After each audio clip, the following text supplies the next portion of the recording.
বহুদিন পর নিজের একটা পুরনো কন্টেন্ট নিয়ে কাজ করতে বসলাম। হ্যাঁ, আমার যে সবচেয়ে পুরনো কন্টেন্ট, যাকে নিয়ে আমার বলা শুরু, যার হয়ে বলা শুরু সে তো অবশ্যই করে এমএসের, যার এগেনস্টে বলা শুরু সে হচ্ছে শু। তো বিগত বহুদিন হয়ে গেছে শুকে নিয়ে আমি কোনো ভিডিও করি না। তো শুকে নিয়ে ভিডিও করি না বলে অনেকেরই অনেক গাত্রদাহ, অনেকের অনেক প্রবলেম, আমি অনেকের কমেন্ট বক্স দেখি, মানে ক্রিয়েটারদের জানা প্রবলেম, ভিউয়ার্সদের প্রচণ্ড প্রবলেম। রিম্পা কেন কোনো উত্তর দেয় না? কেয়াদি তো আমাকে খুঁচিয়েই যাচ্ছে, তোমাকে দালাল বললো তুমি কেন কোনো উত্তর দিচ্ছ না, তোমাকে এই বললো তুমি কেন উত্তর দিচ্ছ না। সবাইকে সবসময় উত্তর দিতে লাগে না। সে আমাকে দালাল বলল, আমি যদি সেইটা ক্ল্যারিফাই করতে বসি তারপরে গিয়ে তোমাদের কাছে স্যাটিসফ্যাকশান আসবে? তোমরা কি আমাকে দালাল মানো? আমি তো বলেছি যে আমি আমার ভিডিওগুলো করছি ভিউয়ার্সদের, তারা যদি মনে করে যে আমি ঠিক আছি তাহলে ঠিক আছি। ওই যে বললাম কিছু মানুষ আসে উস্কানিমূলক, যাই হোক সেটা কথা না, কথা হচ্ছে অনেকেরই অনেক প্রবলেম যে কেন আমি শুকে নিয়ে ভিডিও করি না, শুয়ের সাথে এমন কি সম্পর্ক আমার হয়ে গেছে যে আমি ভিডিও করতে পারি না। শোনো, ভিডিও করার প্রয়োজন আমি মনে করিনি, একদমই মনে করিনি। এমএসএলের হয়ে এগেনস্টে যখন ও দিনের পর দিন বলেছে আমি বলেছি, আননেসেসারি যেগুলো দেখা যায়নি ক্যামেরায় সেই সব কথাবার্তা তুলে নিয়ে এসে দিন রাত্রির তাদের অবস্থা খারাপ করেছিল, সেটা ও নিজেও জানে।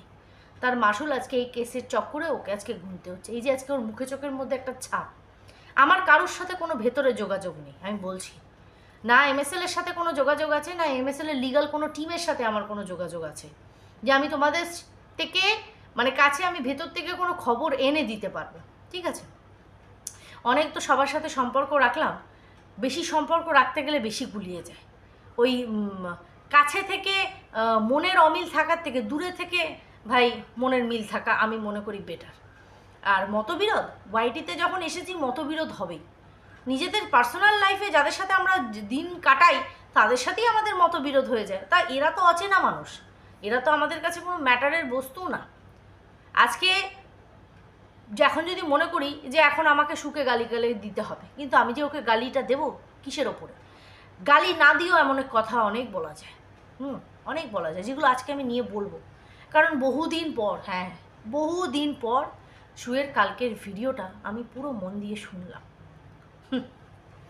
তো মনে হলো এখানে দুটো কথা আমার বলা উচিত, তাই আমি বসলাম ওকে বলতে। এখানে কাউকে স্যাটিসফাই করার জন্য, কাউকে ভালো মন্দ বোঝানোর জন্য না। হ্যাঁ, যেটা ঠিক সেটা ঠিক, যেটা বেঠিক সেটা বেঠিক। যখন সবাই দেখতে পাচ্ছে বেঠিক, তাহলে সেটা সত্যিই কোথাও না কোথাও বেঠিক হচ্ছে। একজনের বলাতে সেটা ঠিক কোনো সময় হবে না। তো যাই হোক, তার আগে বলি welcome back to my channel. কেমন আছো তোমরা সবাই? আশা করি সবাই ভালো আছো, আমিও ভালো আছি। দিনের প্রথম ভিডিও নিয়ে চলে আসলাম। অনেকক্ষণ থেকে ভিডিওটা করার ট্রাই করছি, বাট আজকে যেহেতু মানডে, ঘোষবাবু আমাদের বেরোবেন, সেই একটা তাড়াহুড়ো। যদিও বা ছেলেদের স্কুল ছিল না, বাট সকাল থেকে হাজারো রান্না বান্নার কসরত সমস্ত করে তার উপরে বন্দনাদি আসেনি। তো আমি এখন একটু ফ্রি হয়েছি, এখন ঘড়িতে পাক্কা 11:20, একটু ফাঁকা হয়েছি। তো আমি বললাম যে না, আগে আমি ভিডিওটা সেরে নিই, বাকি কাজগুলো আমি তখন করব। তো যেটা বলতে বসলাম, এই শুয়ের ভিডিওটা দেখলাম। দেখো, একটা কথা পরিষ্কারভাবে আমাদের মাথায় রাখতে হবে, এই যে সংসার, আমার সংসার, তোমার সংসার, আর বাকি 5 জনের সংসার, প্রত্যেকের সংসারের মধ্যে ভালো যেমন আছে, কম বেশি খারাপ মন্দ যেটাকে বলে সেটাও আছে। ঝামেলা, বিশেষ করে ঝামেলা ঝাঁটি, এমন কোনো সংসার নেই যে কেউ বলতে পারবে না যে আমার সংসারে কোনো সময় কখনো কোনো অশান্তি হয়নি। বলতে পারবে? কখনো পারবে না। এবার ওই সংসারের মধ্যে যে মানুষটাকে নিয়ে আমি সংসারটা করছি, সেই মানুষটাকে আমি যতটা বুঝতে পারবো, তোমরা কি বুঝতে পারবে? সে অফ ক্যামেরা কেমন, সে অন ক্যামেরা কেমন, পারবো কি? না, পারবো না। আজকে শু যেটা প্রিটেন্ড করলি যে আজকে বিয়ের পর প্রথম রাতে যখন ওদের ফুলশয্যা হয়নি, মানে ফিজিক্যালি যে বিষয়টা সেটা যখন হয়নি, তার আগেই যখন নাকি গামলা ব্রাশ করতে গেছে, তখন নাকি সন্দীপ বলেছে যে এই বেসিনটা কি এরকম বেসিন তোর বাবার জন্মে দেখেছিস? এই যে এই কথাটা, আচ্ছা এই কথাটা তার খুব খারাপ লেগেছে, খুবই খারাপ লেগেছে কথাটা, তাই ও তোর কাছে বলেছে। হ্যাঁ, কারোর কাছে না, ও তোর কাছে গিয়ে বলেছে। সেখান থেকে দাঁড়িয়ে এই যে 5টা দিন বিয়ের আগেও কাটিয়েছে, 5টা রাত্রি ও বিয়ের আগে কাটিয়েছে, আলাদা মানুষের সাথে তো কাটায়নি, একই বাড়িতে এই মানুষের সাথেই ছিল। যদি খারাপ ভালো মন্দ হতো তাহলে 5 দিনেও কিন্তু চোখে পড়তো কিছু না কিছু। তার কথাবার্তার ধরন যদি এতটাই ডাউন মার্কেট থাকে তাহলে 5 দিনের মধ্যেও কিন্তু তার মধ্যে কথাবার্তা সেই একটা চাল দেখা যেত, কিন্তু সেটা তারা ওই 5 দিনের মধ্যে দেখতে পায়নি। সেটা বিয়ের ঠিক রাতে, যেটা খুব ইম্পর্টেন্ট নাইট হয় আমাদের প্রত্যেকটা মানুষের জীবনে, সেই রাত্রেই নাকি এই কথা বলে। এটা তো ভাবার বিষয়।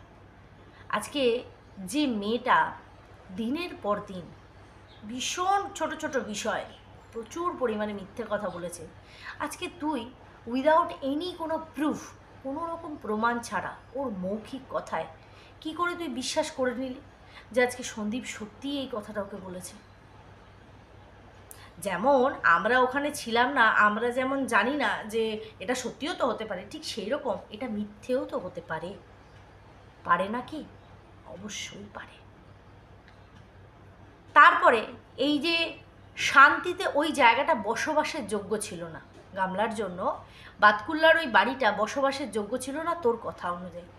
আমাকে বলতো, বসবাসের যোগ্য নিজের মা বাবা, যারা কিনা পৃথিবীর সমস্ত সম্পর্ক থেকে ঊর্ধ্বে হয়, সেই মা বাবার কাছে কিন্তু গামলা সেফ আর সিকিওর না। তাহলে বাতকুল্লার বাড়িটা ওর জন্য সিকিওর ছিল না, সেটা কে বলেছিল? কখন বলেছিল? যখন সদ্য সদ্য ওই বাড়িটা ছেড়েও বেরিয়ে এসেছিল। সেই সময় ওর মাথার মধ্যে যেসব জিনিসগুলো চলছিল সেটাই ও তোর কাছে ঢেলেছে। যতটা বাতকুল্লার মানুষগুলোকে খারাপ করা যায় না, আমি কখনো বলছি না যে তারা সবাই ধোয়া তুলসী পাতা, কারণ তাদের আমি কাউকে পার্সোনালি চিনি না, কিন্তু বিগত কতগুলো বছর যেগুলো আমরা দেখেছি অ্যাজ এ ভিলেজ লাইফ হিসাবে সেই মানুষগুলোকে, তাদের মধ্যে কিন্তু খুঁতখাত থাকলেও খুব সাদামাটা, খুব সিম্পল টাইপের। আজকে তুই বলছিস যে গামলা সাংসারিক, সেই কারণের জন্যই এই বাতকুল্লার দোতলার বাড়িটা হাঁকিয়েছে আর এখানে ফোকলার দোতলাটাকেও এত সুন্দর করে সাজিয়েছে। আমার না তোর মতন বুদ্ধিমতী, হ্যাঁ অবশ্যই বুদ্ধিমতী মেয়ের মুখ থেকে এই ধরনের মূর্খের মতন কথা শুনলে সত্যি হাসি লাগে, সত্যি হাসি লাগে। সাংসারিক হিসাবে তুই কি বুঝিস আমাকে বল? তুইও তো সংসার করছিস। এই যে সকালবেলা তোর একটা ডিউটি আছে যে তুই অ্যাজ এ ওয়াইফ তোর স্বামী বেরোবে, তাকে টাইম টু টাইম সকালবেলা করে দেওয়া, তাকে গুছিয়ে ছেড়ে দেওয়া, সে বেরিয়ে যাওয়ার পর আমাদের দুপুরের রান্নাবান্না সমস্ত সেরে নেওয়া, ঘরের যাবতীয় কাজকর্ম করা, প্লাস মাথায় এই চিন্তাটাও রাখা যে আমি এই ওয়াইটি থেকে কিছু টাকা আর্নিং করছি, সেখানটা আমাকে জমিয়ে রাখতে হবে, আমার কিছু নিড আছে সেগুলোকে ফুলফিল করতে হবে, প্লাস ঘরে একটা 4 পায়ের পোষ্য সন্তান আছে তার টেক কেয়ার করতে হবে, বাকি বাইরের অনেক কাজকর্ম আছে সেগুলোকে মেটাতে হবে, বর আসলে পরে সন্ধেবেলা সন্ধে দিতে হবে, বর আসলে পরে আবার রাতের ব্যবস্থা করতে হবে। এইটা হচ্ছে একটা সাধারণ হাউসওয়াইফ বা হোম মেকারের একটা ডেলি লাইফ। সাংসারিক যারা হয় সেখানে দাঁড়িয়ে দুদিকে দুটো বাড়ি কমপ্লিট করে দিয়েছে বলেই সে সাংসারিক হতে পেরেছে, সেটা কখনো না। আজকে সন্দীপের হাতে সমস্ত কিছু টাকা পয়সা সে যত্ন সহকারে গুছিয়ে করেছিল বলেই কিন্তু আজকে ওই বাড়িঘরগুলো হতে পেরেছে। নাহলে গামলার ইদানিং 1.5 বছর 2.5 বছরের যে দিনচারিয়া আমরা দেখেছি, তুইও দেখেছিস, কিন্তু জানি না কেন লোকের ঠেকে শেখে তুই এত কিছুর পরেও কোথাও না কোথাও যেন তুই যেন হয় শিখতে চাস না, না তুই বুঝতে চাস না। দেখ, একটা মেয়ে হয়ে একটা মেয়ের পাশে দাঁড়ানোর মতন যদি মানসিকতা রাখিস ঠিক আছে, খুব ভালো। তার মানে এটা না যে তার করা প্রত্যেকটা জিনিসের মধ্যে কোথাও না কোথাও অন্যের ভুল আছে বলে ওর দ্বারা হয়েছে, এটা কখনো ঠিক না। কদিন আগে তুই দালালি প্রশ্নটা তুলেছিস, তো অনেকে প্রশ্ন করছে তোমাকেও দালাল বলো। দেখো, একটা কথা সোজাসাপটা বলি, আমি দুতরফেই বলবো, সুখেও বলবো তোমাদেরও বলি। ভাই, কারুর হয়ে যেমন একটা জমি বিক্রি করার জন্য একটা লোক থাকে ভায়া, তাকে আমরা দালাল বলি। সে জমিটাকে যেন তেন প্রকারে বিক্রি করবেই। একটা বাড়ি হোক, একটা ফ্ল্যাট হোক, নানান রকমভাবে সে প্রতিশ্রুতি দেবে, নানান রকমভাবে তার ভালো দিকগুলো তুলে ধরবে, যাতে করে সেটা বিক্রি হয় বা মানুষ নেয় সেটাকে। সেটাও এক প্রকার কিন্তু দালালি, দালালি করছে। কিন্তু যদি ওই জমিটার মধ্যে ডিসপুট থাকে, কিন্তু ওই দালালটা কিন্তু পরিষ্কারভাবে বলে দেয় দেখুন এই সমস্যা আছে, তাহলে আমরা বলবো দালালি খাটলেও কিন্তু সে নিজের ওই কি বলবো ওটাকে অস্তিত্বকে বিকিয়ে দেয়নি। আশা করি বোঝাতে পারছি। দালালি ওয়ার্ডটা শুনতে বড্ড কানে লাগে, কিন্তু যারা করে সত্যি দালালি ওটা। কারুর হয়ে যখন আমি ডিফেন্ড করছি, ঠিক আছে, কারুর হয়ে যখন আমি সর্বোপরি সে কোনো রকম কোনো কিছু বলছে না, আমরা বলছি, সেখানে এক প্রকার দালালি করছি। কিন্তু যেটা করেছে, আমি দালাল বলে বা দালালি করে ওকে আমি আখ্যা করব না। ও যে কথাটা বলেছে বা সাধারণ মানুষের মনে যে প্রশ্নটা উঠছে, আমি সেই জিনিসটাকে খালি ক্লিয়ার করছি। দেখা যাবে আবার একটা ভিডিও নিয়ে বসে যাবে, আমি সেই কথায় যাচ্ছি না। আমার কথা হচ্ছে, আর এই যে আমাকে নিয়ে ভিডিও করেছে, এটা তো হওয়া ন্যাচারাল, এটা স্বাভাবিক। আমরা তো কোনোদিনও কাউকে প্রতিশ্রুতি দিইনি যে এই তুই কিন্তু আমার এগেনস্টে দেখ, তোর সাথে এখন আমরা সুপ্রিম হয়ে গেছি, কিন্তু আমার এগেনস্টে ভিডিও করবি না। আমি অনেক মানুষের অনেক বক্তব্য শুনছি, আমি খালি শুনে যাচ্ছি আর তাদের চিন্তা ভাবনাটা চিন্তা করছি যে তারা কি চায়। তারা চায় লড়, তোরা লড় মর। যাই হোক, সেখানে আজকে যেটা করেছে, ভুলগুলোকে দেখেও সে চেপে রেখে দিয়েছে, সেগুলোকে সঠিক বলে চালনা করেছে। আজকে কণিকাদের ওপরও যা যা ব্লেমগুলো দিয়েছে, যে পরকীয়া সম্পর্কিত, যেগুলোর জন্য ওদেরকে দিনের পর দিন হ্যারাস করেছে, আজকে উল্টো দিকে ম্যান্ডি আর গামলার মতন মেয়েরা যারা কিনা সত্যি সত্যি এই ঘটনাটা ঘটিয়েছে, সেটাকেও প্রথম থেকে কিন্তু ঢাকা চাপা দিয়েই এসেছে। আজকে যে কথাগুলো বলছে না, একটা সময় আমরা কিন্তু এই কথাগুলো বলেছি, এই যে ওর বাবা মা স্বার্থপর, ফোকলা একদিন ওকে ছুরি মারবে, সন্দীপ পর্যন্ত এই কথাগুলো বলেছে। কারণ সন্দীপ জানে যে এ বলদ, একে দিয়ে করাবে আর এ করবে, কারণ স্ত্রী তো জানে ওর দৌড় কতটা। সন্দীপ এইটা ভাবতে পারেনি যে এইরকম করেও বেরিয়ে যাবে ও আর ফিরে আসবে না। এতটাও ভাবেনি যে আমার স্ত্রী বলদের মধ্যে এইরকম মূর্খামি করে ফেলবে। আর খানিকটা তুইও করছিস, যেমন ওই মিশমি বণিক নামক ভদ্রমহিলা, যে কিনা দিনের পর দিন উস্কিয়েছে, আর তুই দিনের পর দিন গোপন সূত্র বলে সেই সব খবরগুলো এখানে ওয়াইটিতে এসে পাস করেছিস। সে কিন্তু কোনোদিনও ফ্রন্টে এসে খেলেনি, সে আমাকেও নানান রকমভাবে পোক করেছে, কণিকাদের এই, কণিকাদের সেই, মামনির ওই, ওর ওই, তার সেই, কোথায় ব্রাড স্ট্রিট দেখা যাচ্ছে, কোথায় পার্থিবের স্কুলের এই, প্রচুর বলেছে। কিন্তু আমি কোনোদিনও মুখ খুলিনি। কেন বলতে যাব? উনি বলবেন আর আমাকে সেটা বলতে হবে। চ্যানেলটা কি ওনার না আমার? কার? কিন্তু সেই বোকামিগুলো তুই করেছিস, আজও তাই করছিস। তুই যে ভিডিওটা করেছিস তার কমেন্ট সেকশনটা একবার দেখ। আচ্ছা আচ্ছা মানুষগুলো যেগুলো কিনা ভালো রকমভাবে তোকে আর গামলাকে সাপোর্ট করে, তারা পর্যন্ত লিখেছে যে দেখো, মানছি হয়তো হতে পারে সন্দীপের ফ্যামিলি ভালো না, খুব যন্তর, খুব চালাক, কিন্তু ও যে ধোয়া তুলসী পাতা না, এটাকে তুমি ভুলে যেও না। আজকে যদি সত্যিও সঠিক হতো, সত্যিই যদি ও সঠিক হতো, তাহলে ও এরকমভাবে করতে পারতো না, এই রকমভাবে চলতে পারতো না, এই রকম উচ্ছৃঙ্খল জীবনযাপন কখনো লিড করতে পারতো না। কিন্তু তুই বুঝতে পারছিস না, তোর চোখে কিসের পর্দা পড়ে রয়েছে ভগবান জানে। ডিফেন্ড করারও একটা লিমিট থাকে। আজকে সন্দীপের যখন একটা ভুল আমরা দেখতে পেয়েছিলাম, প্রত্যেকে মিলে, আমার কথাই আমি বলছি, সন্দীপকে কিন্তু আমরা বলতে ছাড়িনি, কারণ ভুলটা ভুলই। তোমাকে পছন্দ করি মানে তোমার অন্যায়গুলোকে কোনোদিনও আমি অন্তত প্রলেপ দিতে পারবো না, যে দেয় দেবে, আমি দিতে পারবো না। তাই অনেকের কাছে অনেক খারাপ হয়েছি, দিনের পর দিন আমাকে নিয়ে লাইভ নেমেছে, আরশের নাম নিতাম বলে আমাকে বাংলাদেশি, আমার বাপ, আমার মা, আমার আমাকে এইসব বলে গালমন্দ করা হয়েছে, আমি দেশদ্রোহী বলে আমাকে আখ্যা দেওয়া হয়েছে। কেউ কিন্তু সেটার বিষয়ে মুখ খোলেনি, কেউ না। আমারটা লড়ার জন্য আমি নিজে উঠেছিলাম। তার থেকেও বড় কথা, আজকে আরশের মুখ আমি জনে জনে লোকের নামে শুনছি, জনে জনে বসবে তাদেরকে নিয়ে লাইভ করবে, বলবে তাদেরকে দেশদ্রোহী, যে কেন আরশের নাম নিচ্ছে। তো দীপ্তিদি কালকের ভিডিওতে আরশকে বুক ভরা আশীর্বাদ করেছে, কেন করবে না? তার সন্তান তুল্য আজকে বসবে দীপ্তিদির এগেনস্টে লাইভ, বলবে দীপ্তিদিকে দেশদ্রোহী? না, বসবে না। রিম্পা টার্গেটটা খুব ইজি, খুব সহজ, খুব সহজে বলাও যায়। বলেছে, আমি শুনেছি, আমার বাবাকে টেনেছে, আমার মাকে টেনেছে, দিনের পর দিন বলেছে। শুধু কেন? সন্দীপের ভুলগুলো তুলে ধরছিলাম। কিন্তু হিসাব মতন যদি দেখি, সন্দীপের ভুলগুলো কিন্তু আমি একা তুলছিলাম না, আমার মতন আরও মানুষ ছিল যারা কিন্তু বলছিল, কিন্তু তাদের কাউকে অ্যাটাক করা হয়নি। দোষী, শয়তান, শেয়ানা, বদমাইশ, ছোট লোক, ইতর কে ছিল? রিম্পা। আজকে সন্দীপকে নিয়ে বলা ছেড়ে দিয়েছি, পাতেও রাখি না, চালেও রাখি না, সেখানে কোনো জায়গাতেই রাখি না। আজকে আমাকে নিয়ে আর লাইভ হয় না।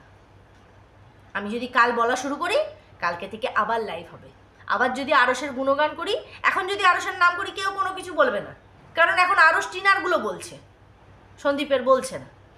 যদি আবার বলা শুরু করে, যদি আবার আরসের নাম নিই, তখন আমি আবার দেশদ্রোহী হয়ে যাব। আমি ক্ষণে ক্ষণে দেশদ্রোহী হই, সুবিধা অসুবিধা বুঝে আমি দেশদ্রোহী। তো এরকম প্রচুর মানুষের কটাক্ষের শিকার হয়েছি, তো তা বলে কি বলবো না? তা বলে কি ছেড়ে দেব? অন্যায়টা অন্যায়, কিন্তু তুই এখনও ঢেকে যাচ্ছিস। এত কিছু হওয়ার পরেও তুই বলছিস যে ওইটা সুটেবল ছিল না ওর জন্য। ওর জন্য কোনো জায়গা সুটেবল না, জাস্ট বিকজ অফ হার। ও নিজে ঠিক না। কেউ বাড়ি করে নিল বলেই সে সাংসারিক হলো, এটা কোনোদিনও হতে পারে না। সন্দীপ পয়সা বাঁচাতো, যার জন্য ওকে কিপ্টে রাখা দেওয়া হয়েছিল, কিন্তু আজকে হিসাব মতন দেখলে সে হিসেবই ছিল বলেই আজকে বাড়িঘরটা তৈরি করতে পেরেছে। ওর মুখ না দেখালে টাইলস বসাতে পারবেন, আজকে সেইগুলোও করেছে। তাহলে মুখগুলো তো ছোট হচ্ছে তাদের, যারা কিনা এখনো গামলার হয়ে গুণগান গাইছে। এই যে ফিস কষা মাসির মতন ছেঁচড়া মানুষগুলো, যারা নিজে সাংসারিক, নিজের সন্তানকে চোখের আড়াল করতে গিয়ে তার প্রাণ পাখি কেঁপে ওঠে, সেই সব মানুষগুলো গামলাকে বুদ্ধি দেওয়ার জন্য বসে আছে। তা তুই এত বিচক্ষণ হয়, তুই দিনের পর দিন এরকম মূর্খামির মতন কথাবার্তা বলছিস কেন? কেন ডিফেন্ড করে যাচ্ছিস? কিসের জন্য ডিফেন্ড করছিস? কাকে ডিফেন্ড করছিস? সঠিকটাকে সঠিক, বেঠিকটাকে বেঠিক বলা খুব দরকার যথা সময়, নাহলে মানুষ না দোগলামির ট্যাগ কপালে চিপকে দেবে। এমএসএল আমার কাছে প্রিয় ছিল, কিন্তু যখন যখন এমএসএল এর কোনো রকম খামতি দেখেছি, ভাই আমি স্ট্রেট কাট সামনে বলেছি, আমি কোনো রকম প্রলেপ দিতে পারবো না যে ওরা পরকিয়া করেনি, শুধু ফ্যামিলির কেচ্ছা দেখাচ্ছে, আমি সেটা বলে চালাতে পারবো না। ফ্যামিলির কেচ্ছাটাও অ্যাজ এ সোশ্যাল ইনফ্লুয়েন্সার ও দেখাতে পারে না, সেটাতে ওর ইমেজের কোনো ভালো কিন্তু প্রতিস্থাপন হচ্ছে না জনগণের কাছে, তো সেটা তো বলবোই, সেটা তো বলবোই। তো দালালি দুরকমের হয়, এক দালালির ভালো মন্দটাকে দিয়ে তাকে ডিফেন্ড করা, যাতে মানুষের কাছে সেটা প্রেজেন্ট হয়, সেটা ভালোবেসে দালালি করো, একরকম হলো। সেকেন্ড হচ্ছে লোকের অন্যায় দেখছি, যেহেতু সে আমার ভালোবাসার পাত্রী, তারপরেও আমি তার হয়ে সমস্ত ডিফেন্ডে খেলতে যাব। শুনলাম নাকি বুনো মোষ, সেও নাকি খেলে যাচ্ছে। ওরে বাবা, কিছু হয়নি, খালি মানসিক সুখই দিয়েছে। এরা হচ্ছে টিপিক্যাল লো গ্রেডের দালাল, লো গ্রেডের দালাল। ও একটা সময় আমার হয়েও দালালি করেছে, হ্যাঁ আমি বলছি আজকে এইভাবে, আমার হয়েও দালালি করেছে। স্বার্থ, সব জায়গায় নিজের স্বার্থ দেখেছে। আমার হয়ে দালালি করেছে, সীমাদির হয়ে দালালি করেছে, শুধু কমিউনিটিতে ঝুলবে বলে, আর কোনো কিচ্ছু ছিল না। স্বার্থ ফুরিয়ে গেছে, এগেনস্টে বলতে বসে গেছে, সে সীমাকেই হোক বা আমাকেই হোক, কাউকে ছাড়েনি তো বলতে বসে গেছে। কারণ এদের স্ট্যান্ড পয়েন্টই ছিল দোগলামি। এরা কোনোদিনও একটাতে স্থির থাকার মতন মানুষ না। তাহলে বুঝে শুনে পথ চল। জীবনে অনেক ধাক্কা খাচ্ছিস, অবশ্যই করে তোর কর্মকাণ্ডের জন্য। সেখানে মানুষ থেকে শেখে, শিখে যাওয়াই তো উচিত এতদিনে। কেন এত সহজ? খুটখাট হলো আর সংসারের মুখে লাথি মেরে আমি বেরিয়ে গেলাম। দুয়ারে দুয়ারে ঘুরে বেড়াচ্ছে, ওর আপন বলে আর কেউ নেই, এই কথা অনেকদিন আগেই বলেছিলাম যে কিচ্ছু থাকবে না, পুরো চারপাশটা ফাঁকা হয়ে যাবে। সন্দীপও বলেছিল, সন্দীপ জানতো ভবিষ্যৎটা এরকম হবে, কিন্তু আজকে এমন দোরগোড়ায় ও দাঁড়িয়ে আছে না, ওর কোনো দিকে ফেরার নেই। এই ভুলটা যদি আজ থেকে 1 বছর আগেও বুঝতো, তবুও নিজের সংসারে ফিরে যাওয়ার আরেকটা সুযোগ ছিল, হয়তো সুযোগ পেত।